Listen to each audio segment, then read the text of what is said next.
यह कहानी एक छोटे से गांव में रहने वाले एक गरीब किसान की है जिसका नाम रामू है। रामू का पूरा परिवार कृषि पर आधारित था और उनकी मुख्य आय खेती से ही थी।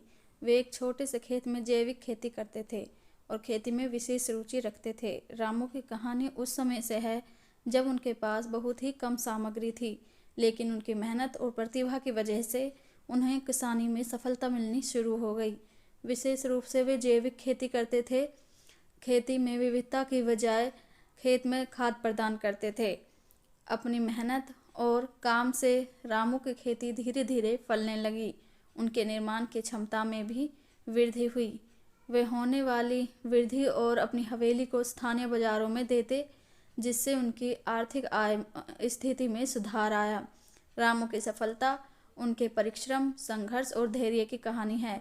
वे कभी भी हौसला नहीं हारते और हमेशा आगे बढ़ने का प्रयास करते हैं। उनकी कहानी गांव के लोगों के लिए प्रेरणा स्रोत बनी है और उन्होंने दर्शाया है कि छोटे सपनों को हकीकत में बदलने का सबसे महत्वपूर्ण कदम परिश्रम और संघर्ष है।